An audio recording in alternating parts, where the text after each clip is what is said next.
hope you're seeing me, whether you're on Instagram or Facebook. You just heard my cuckoo clock. I haven't reset it yet. Wondering if you have reset your clocks or if you'll just wait until spring. I'm going to give everyone a few minutes to get on. Oh, my mom's here. Hi, Mom.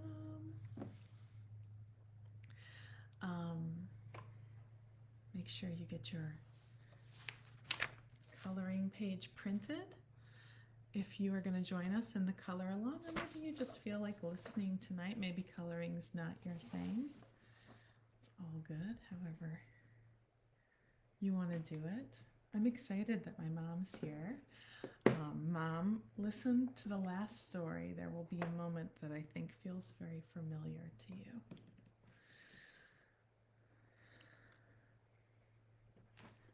Don't know if you have hot cocoa or tea, what you're drinking tonight, what you're using to settle in and be calm with. But I hope you are finding a way to relax and feel good. That is always my intention, that you always feel good when you hear my voice. That's what I hope for. Oh, good. Dad's here too. Okay, Facebook, I'm getting some information. They're saying my frame rate is too low. I don't know how to set the frame rate any higher. I hope I didn't just leave you. Are you still there? Oh, someone from Algonac. Hi. If you're from Algonac, I think you probably recognize a lot of things in the stories. I grew up spending a lot of time on Harson's Island, and that is definitely an inspiration for the cottage stories. I do want to know where you are. So if you're out there and you want to say really quick where you are, folks in Canada, folks in Alaska, all over the world. I know some people are already fast asleep.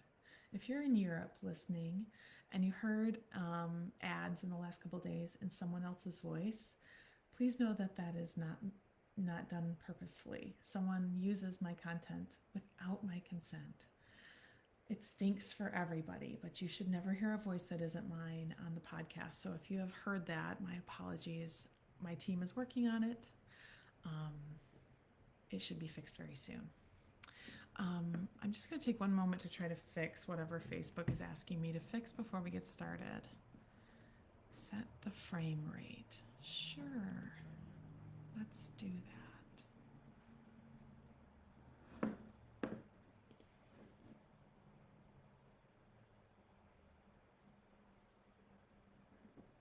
Let's give this a quick Google.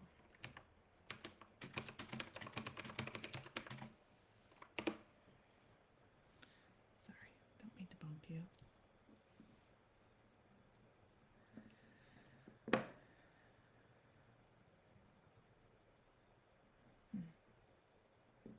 Don't know how to do any of that. So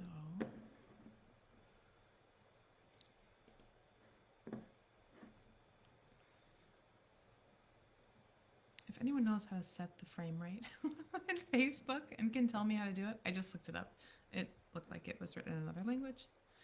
My beautiful glasses will be on my face in a second. They're super reflective. Hi, Petra. I'm glad you made it all the way from Melbourne. Portia is asleep in bed. What a surprise. Okay, Facebook, they keep telling me something's wrong. I don't know how to fix it. Hopefully, they'll let me just carry on. All right, guys. It's time to settle in. Before we take our really deep breaths, I've been doing this really simple breath. It's very useful, especially right after you eat and you want to help yourself digest, or anytime that you just want to bring your nervous system down a bit. So rather than filling all the way up to the top of your chest, I'm a yoga teacher, so I can't help explaining this a little bit, but you often think about breathing low lungs, mid lungs, up, upper lungs, and then emptying all the way out. I want you to aim for like 2/3 full, and then a real relaxed sigh. So it's kind of like, let's do 5. So 2/3 full.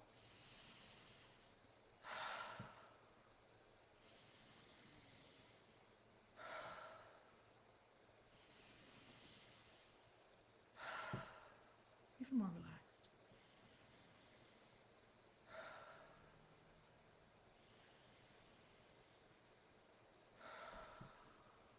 Nice. Now let's take our really big one. And out. One more time all the way in. Out with sound.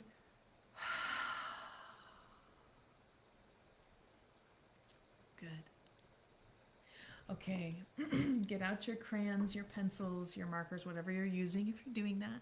And know that you don't necessarily need to look at me. You can just listen like you're used to doing. I'm going to read 3 stories tonight. I'm going to read At the Bakery, and then Back to the Bakery. And then I'm going to read a story that hasn't come out yet. It's called First Frost. And it's actually the sequel to the first story I ever wrote, A Block from Home. So if that's a favorite of yours, stick around to the end, because I finally thought, what's that person in the house with the kitty falling asleep in their library? What are they up to? And I wrote a story about it.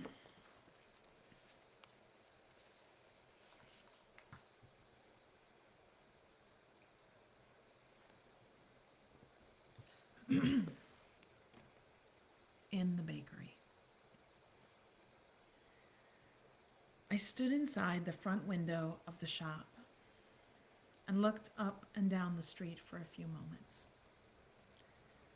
Morning light was cutting through the lines of the buildings, and a few of the storefront windows were lit up. The neon sign in the diner on the corner flickered and glowed steadily on.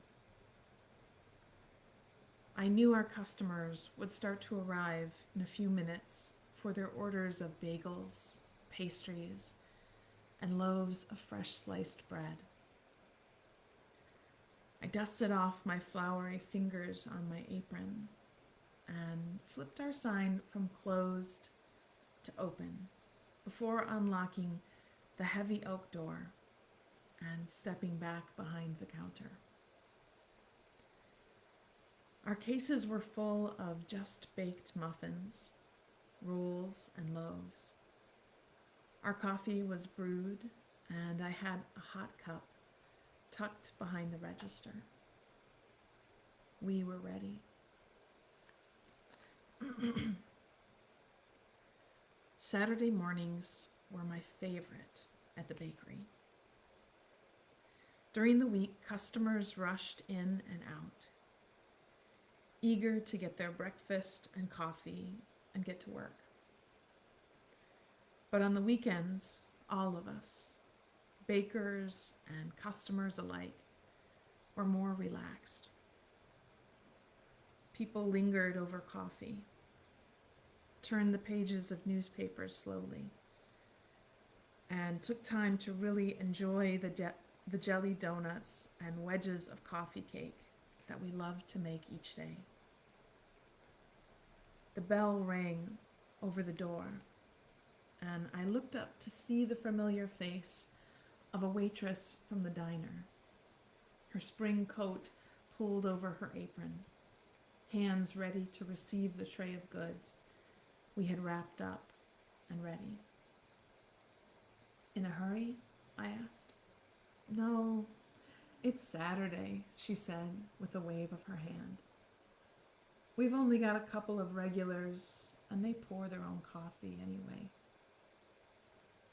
I think this might be a very Midwestern detail of pouring your own coffee in a diner.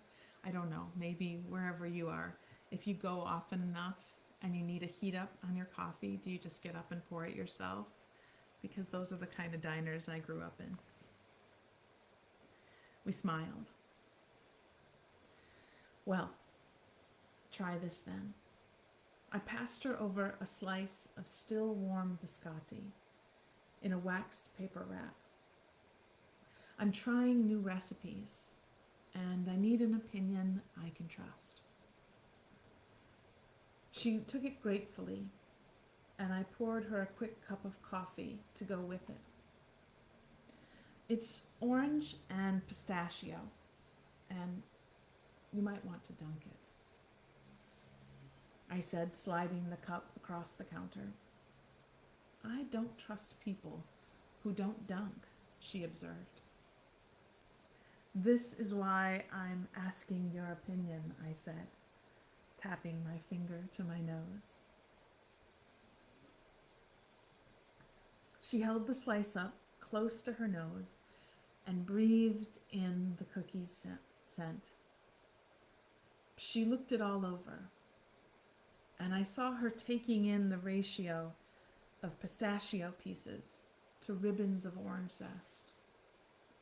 Sometimes when I hand someone a sample and ask them for feedback, they gobble it down in 2 bites, say, "It's great," and move on, which is nice to hear, but it's not very helpful. This woman knew what she was about.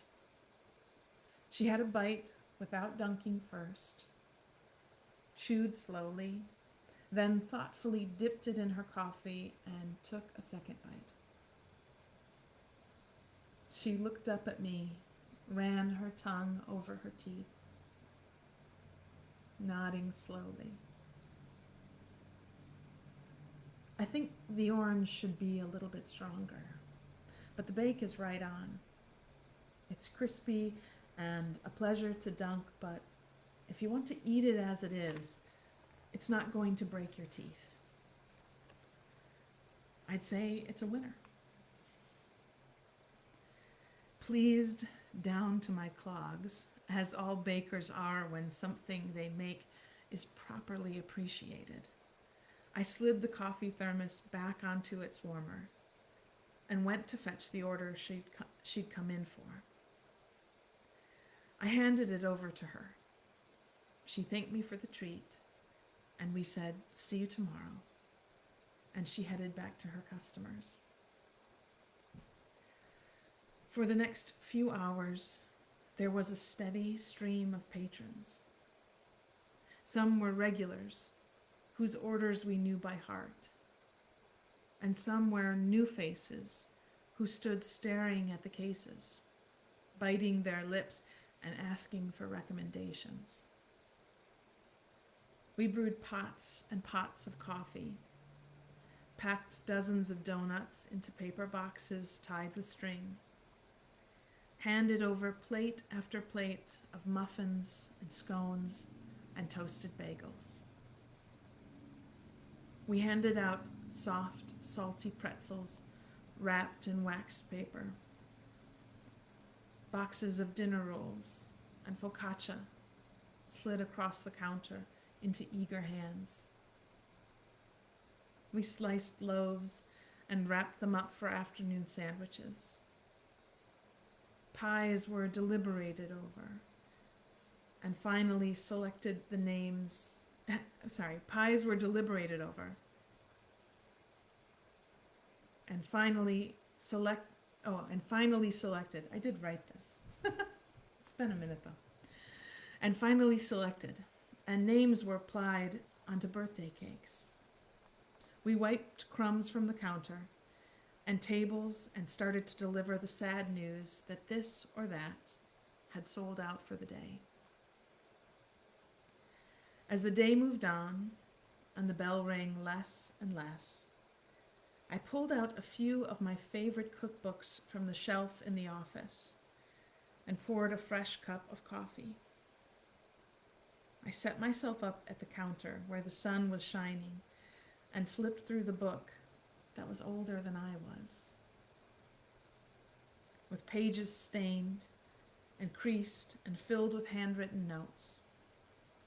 It was a gift from the baker who'd first opened this shop I'd bought the shop when he retired. He was a kind man with a quiet voice and flour in his eyebrows.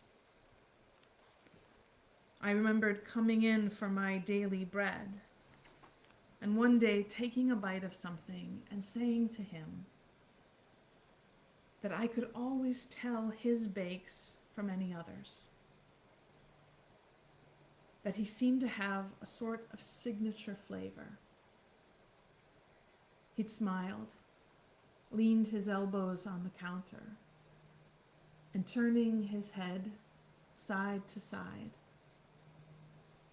to make sure his secret wouldn't be heard by anyone else, whispered, "Graham flour." We'd been friends from that day, and I came to work for him soon after. Looking through his book of recipes made my stomach grumble, and I stepped behind the counter and took a baguette from the shelf. I sliced off a good long bit and slit it open. I had a bottle of olive oil, green and fruity, the kind that catches you in the back of the throat, and I drizzled it over the bread. In the fridge, I found a stash of artichoke hearts and a jar of capers, and in the pantry, a container of soft, sun-dried tomatoes. I layered them all over the oiled bread, cracked black pepper on top, and took my plate back to the sunny spot at the counter. My bread was delicious, and I proudly enjoyed every bite as I flipped through more biscotti recipes. I took the pen from my pocket and added a note. More orange flavor? Maybe add marmalade? My next plan was for hazelnut and chocolate biscotti, and something for spring, strawberry and rhubarb. I carried my cup back to the window where I'd stood that morning before flipping the sign. I looked up and down the street. Saturdays were my favorite.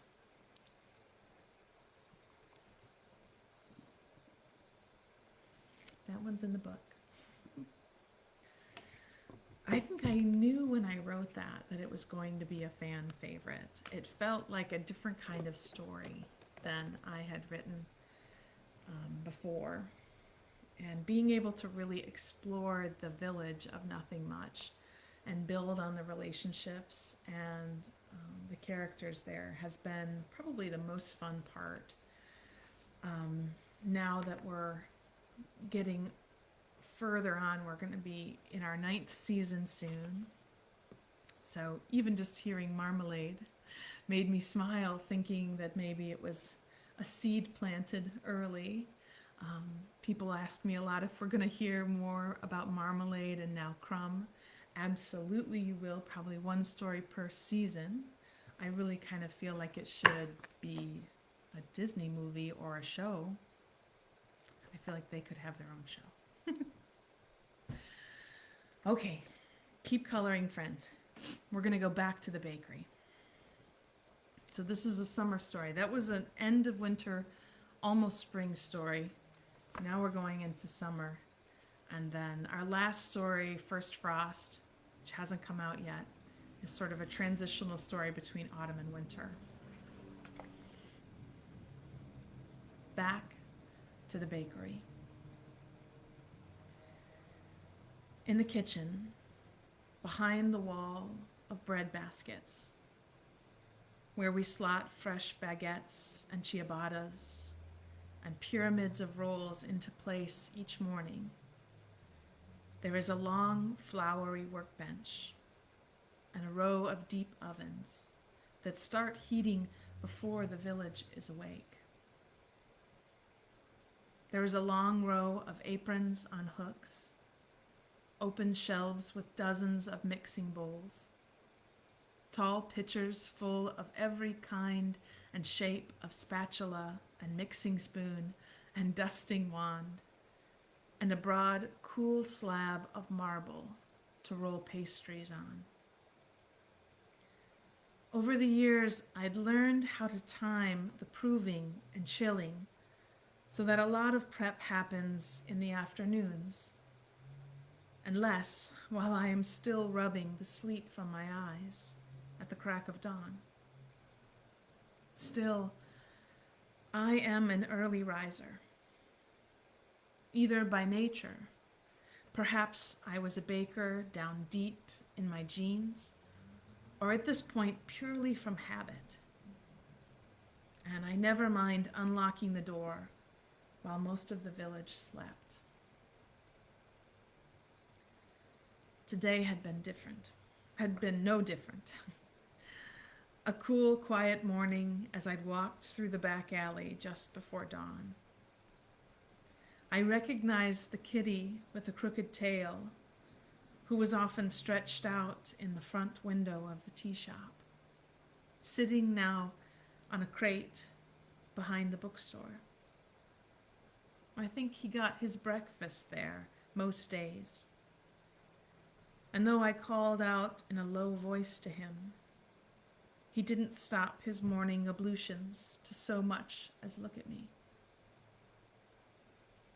I laughed, thinking of that old Nan Porter line, that if cats could talk, they wouldn't.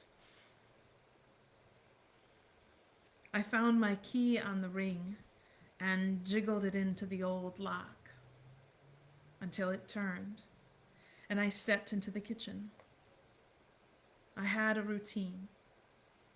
Coffee first.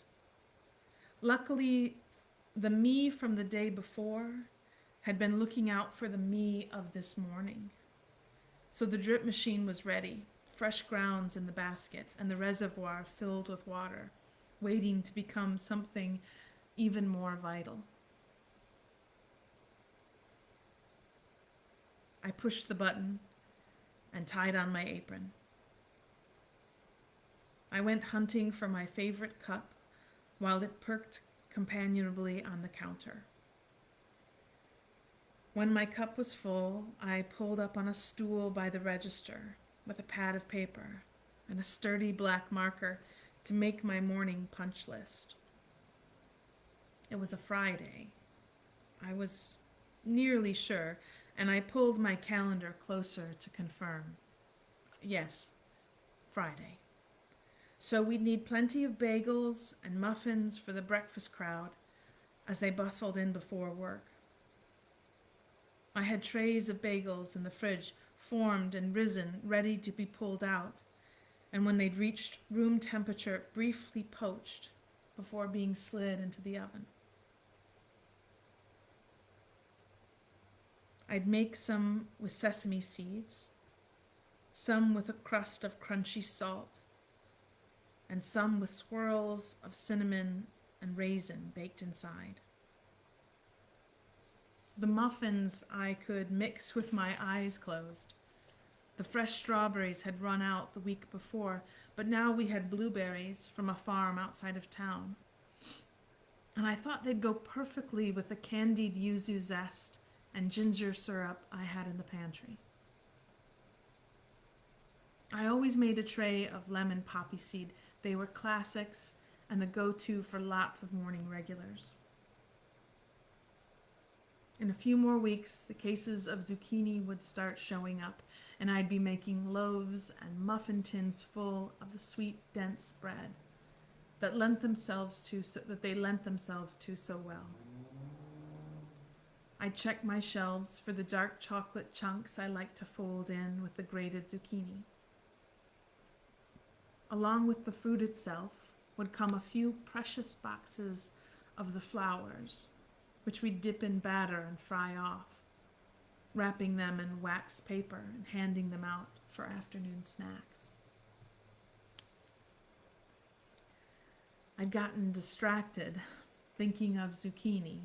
Happens to me a lot. I tapped my marker on the pad, What came after muffins? Bread. Always bread. Sourdough and pumpernickel and soft, sweet wheat. Baguettes and ciabatta that made good toasted sandwiches, and the rolls people bought to go with their salads at lunch. And a good lot of pastries as well. Some filled with jam and others with warm chocolate. When I'd taken over this place from the previous owner, a man whose baking had inspired me for years, he'd encouraged me to push our customers toward new flavors and textures.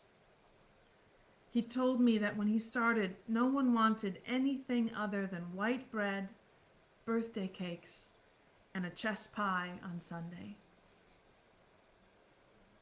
It took time, he said, but soon his rye and pumpernickel were bestsellers. His pretzels and sesame cookies became parts of traditions for lots of people in the village. No one even contemplated getting through New Year's without a box of his flaky cardamom buns. And it had been the same for me and the pastries. No one bought any for the first month. They didn't know how to eat them, when, and with what. But slowly I found myself wrapping more and more in bakery paper, handing them across the counter to watch customers take immediate bites, not wanting to waste a moment of their still warm, flaky deliciousness. And nowadays they were always sold out by 10 a.m. I just started to sneak pistachio into the mix, and we'd see how that went. I stood up and refilled my coffee and went into the kitchen.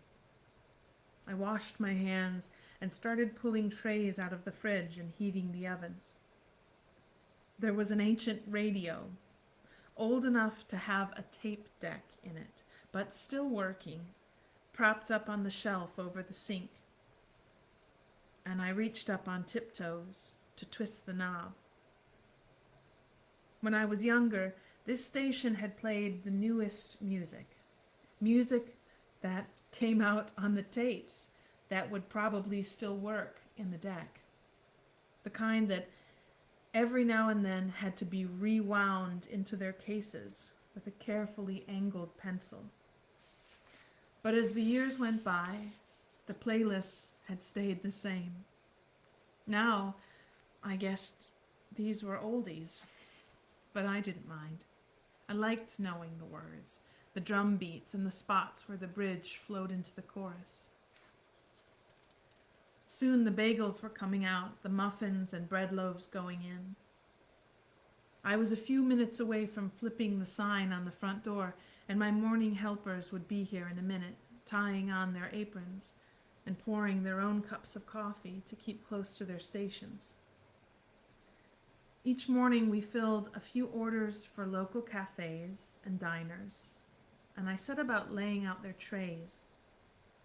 I had scraps of paper tucked up on the board above my station with each spot's order, though they rarely changed, and I knew them by heart. As I set out the sliced sandwich bread and bagels, my first assistant of the morning appeared behind me with a tray of hot donuts. Time always got away from me in the mornings. I blessed my staff for paying attention to the clock and added the donuts to the tray. I was about to wrap up the last order, the one for the diner, kitty corner from our own front door, when I remembered something special I'd made the night before. I often slipped a little treat into this order. The waitress who came to fetch it each morning was a friend and the best taste tester we had. It had been a week of hot, sunny days, and I'd had tiramisu on my mind, served chilled with plenty of espresso-soaked ladyfingers and a dusting of cocoa powder on top. It was the perfect summer boost. In fact, its name meant pick me up. I took a tray of it from the freezer and used my sharp chef's knife to cut out a perfect square. It was frozen hard, so the layers showed perfectly along the sides, and I knew a moment of baker's pride as I slid the square into a paper container, which I folded closed, and took out my marker to write across the top. Let sit for 10 minutes, and then have the perfect summer breakfast. A dash and a scribbled heart, and I popped it on the tray with the rest. I heard the bell over the door ring. Another day at the bakery had begun.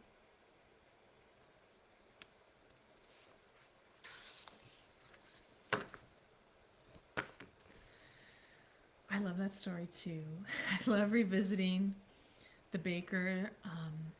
The second Nothing Much Happens book, which I have promised my agent would be done by Thanksgiving, and probably will, dives a lot deeper into some of these characters. You really get to meet the first baker, the man with the flower in his eyebrows. You get to see where he lives. You get to learn about how he makes those cardamom buns. And you get to meet the woman who owns the bookshop. You get to meet some really interesting characters and dig deep and enjoy what I think of as like truly conflict-free writing. It's, you know how this works, deeply detail-orientated. It's about mood and observing the ordinary magic around us.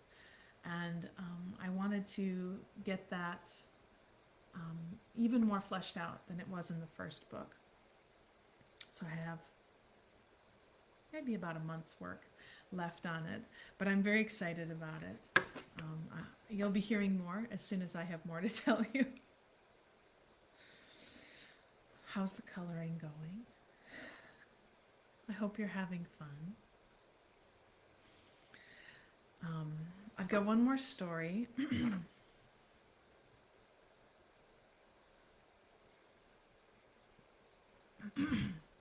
No Bob here to edit my throat clearing out.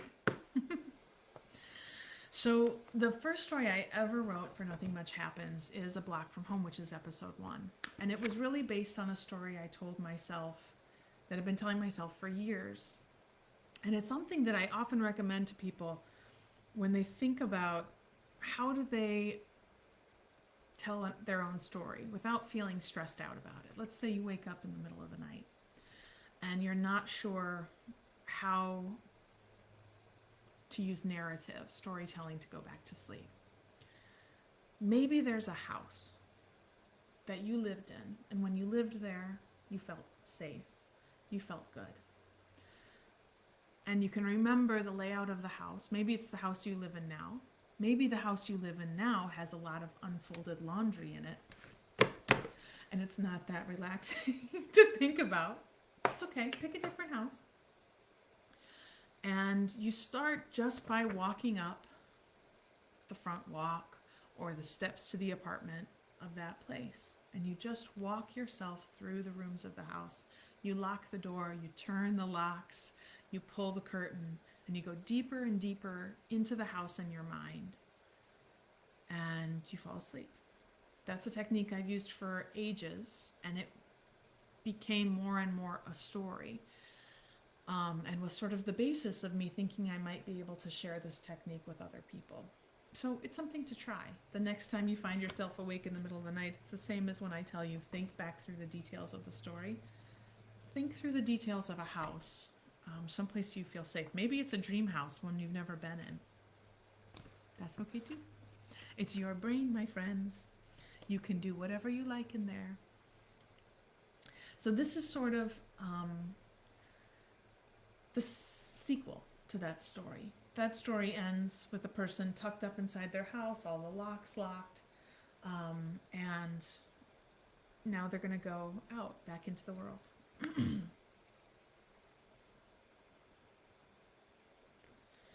First frost. It could have been any day this week. The temperature at night had been dropping closer and closer to it, and some of my neighbors had been pulling their pots of mums and decorative cabbages in from the stoop at night, hoping to make them last just a little longer. I thought about doing the same, but at some point the frost would come, right? At some point we'd have to let our autumn plants go and welcome the creeping lines of ice to our window panes and cabbage leaves. And this morning, as I drew back the heavy curtain from the front window, I saw that it had come. I looked closely at the window itself, the icy pattern curving at the corners of each pane. It looked like tiny ferns that had unfurled from frozen fiddleheads while I was sleeping. It is interesting how nature repeats herself. The plants in my window box now replaced with these frosty counterparts. I looked out at the yard, blades of grass tipped with white and stiff with cold, and the gate at the end of the front walk, looking as though it had been draped with stringy cobwebs. As I watched, a bundled newspaper came sailing skillfully over it and thumped against my front door. I waved a friendly hand from the window at whoever had delivered it, but as I couldn't see them, I doubted they could see me. I stepped over to the door to retrieve the paper, first twisting the deadbolt, then sliding the chain and unfastening the latch. My silly row of door locks, which only existed because I very much like the feeling of closing out the rest of the world when I get home at night. Now, as the sun was rising higher, bright beams bouncing off my frosted window, I was happy to welcome it back in. I squatted down on the stoop and unrolled the paper. I'd noticed it getting thicker in the last few weeks as notices for holiday events and sales began to fill it out. I stood with it in my arms and looked out at the street for a few moments, letting the chill shiver up my spine and taking deep breaths of the wonderfully fresh, cold air. I thought I might take a look at the paper first, then bundle up and walk through town. Sometimes, not very often, but every once in a while, the frost will meet with warming air as the sun comes up, and a kind of cold fog will rise and catch in the branches of trees. I thought it might be one of those days, and I was eager to walk the park and see what I could. I closed the door behind me and shuffled in my slippers through to the kitchen. I laid the paper on the table and pulled up a chair. The weather was predicted to be warm. The weather was predicted to warm a bit as the day went on, which boded well for my outing. I don't know why I'm trying to read without my glasses on. What am I trying to prove? There was going to be a winter greenery market in the park in early December, and I made a mental note of the dates. I wonder if we'll hear more about that later. Skimming the classifieds, I saw an ad I'd read a few times before about a ring that had been lost somewhere downtown between the movie theater and the stationery shop. I frowned down at the 2-inch high article. I didn't know who had posted it, who had been looking for that ring, but I hoped it would be found. I read the description again. Yellow gold, an emerald, a few small diamonds, a family heirloom. I refolded the paper and stacked it neatly on the table and went to get my coat. I stopped to look into the small room at the back of the house, whose floor-to-ceiling bookshelves were stuffed with novels and snow globes and picture frames. On her bed on the window seat, my old gray kitty was curled up and watching the birds at their feeder in the backyard. I rested my hand on her side and whispered that her bowl was full and that I'd be back in a bit. I could feel the thrum of her purr through her soft fur.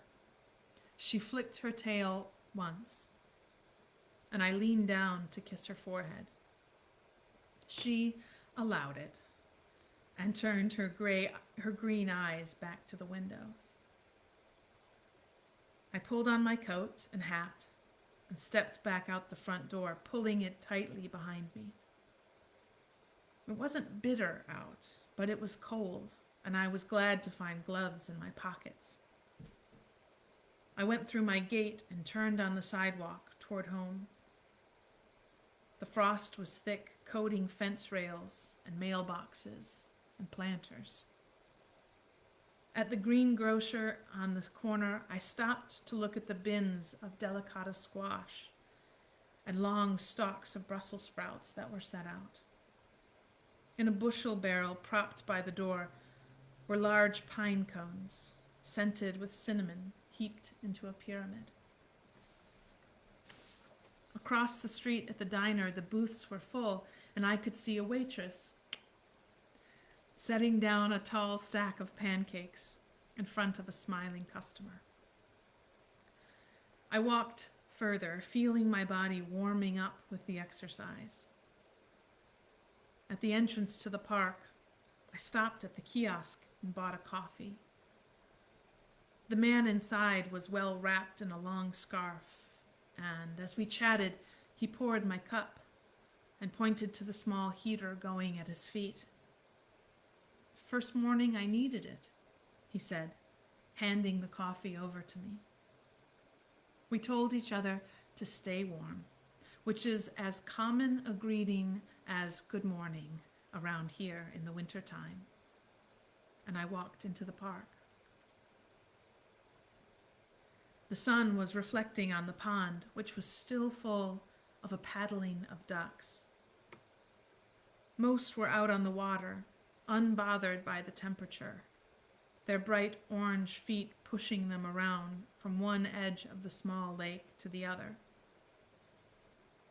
There were a few other people walking the paths. Almost no one was stopping to sit on a bench today. Better to keep your blood pumping. Past the lake, there is a broad open meadow with just a few trees scattered around. And sure enough, they looked like they were draped with clouds. Thick, cold fog clung to their branches. I sipped my coffee. It was strong and almost bitter and delicious. I walked closer to one of the trees. I wanted to see up close what it would look like, if, as usually happens, it would seem to disappear as I neared. The grass around it was still white with frost and sparkling in the sun. When I stepped to the base of the tree, I looked down rather than up as my shadow blocked the sun, and saw among the white blades of grass a glint of green. I wouldn't have seen it if the frost had not painted the landscape with ice. I squatted down and brushed aside a few frost-covered leaves, capping what seemed to be a squirrel's hidey hole. Yellow gold, an emerald, a few small diamonds, a family heirloom. My smile was sudden and huge across my face as I reached down and dug out the ring. I even forgot to look up and learn the secret of the fog as I carefully pocketed the precious thing on my way home to answer a classified ad. Sweet dreams.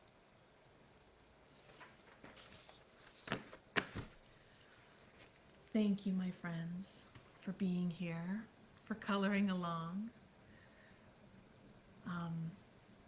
I hope you enjoyed it. I have a few minutes for questions. Why don't we I'll do a question from Instagram and a question from Facebook if anybody has anything they want to know. If you're ready for night-night, just turn me off. Snuggle up and go to sleep. That last bit about the ring, that's a detail from my mom's life. She was the loser and the finder in that moment, though, where she lost a ring and found it. It had been smashed flat, but she just turned it into a brooch. And that had just always stuck with me. And I thought it would be an interesting thing to insert into a story. And if you are a Premium Plus member, then you have already heard about this ring because it was in a bonus story.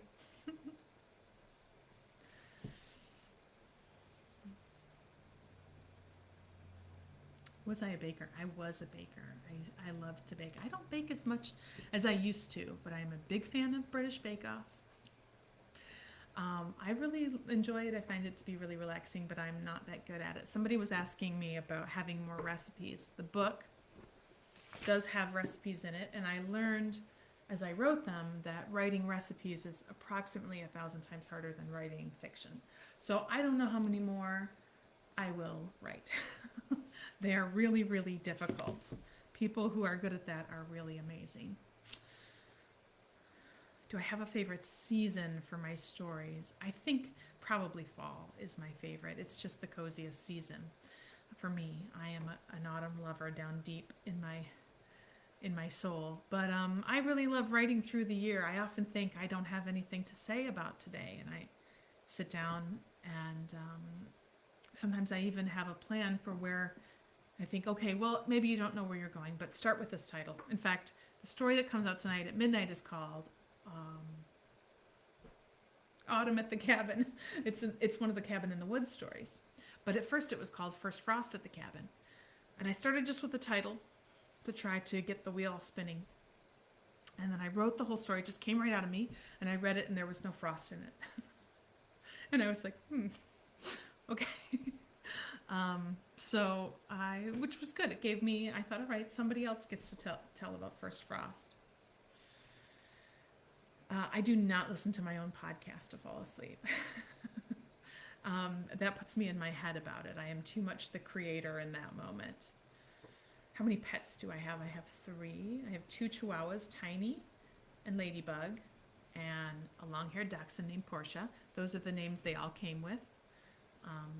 They're all rescues, and they're just sweet lovers. They want to lay on top of me. All the dogs sleep on top of me every night. I just have this effect on everyone. If you get too close to me, watch out. Well, thank you so much for being here. It's time for me to tuck myself into bed. This video will be up so you could listen again if you want to color something else or just play it at any time. It'll stay right where it is. So thank you so much. I will do more lives coming up. I was actually thinking about maybe doing a live loving kindness meditation, just kind of feeling like maybe that was something people would need. So keep an eye out for that. I will keep letting you know. Sweet dreams, everyone.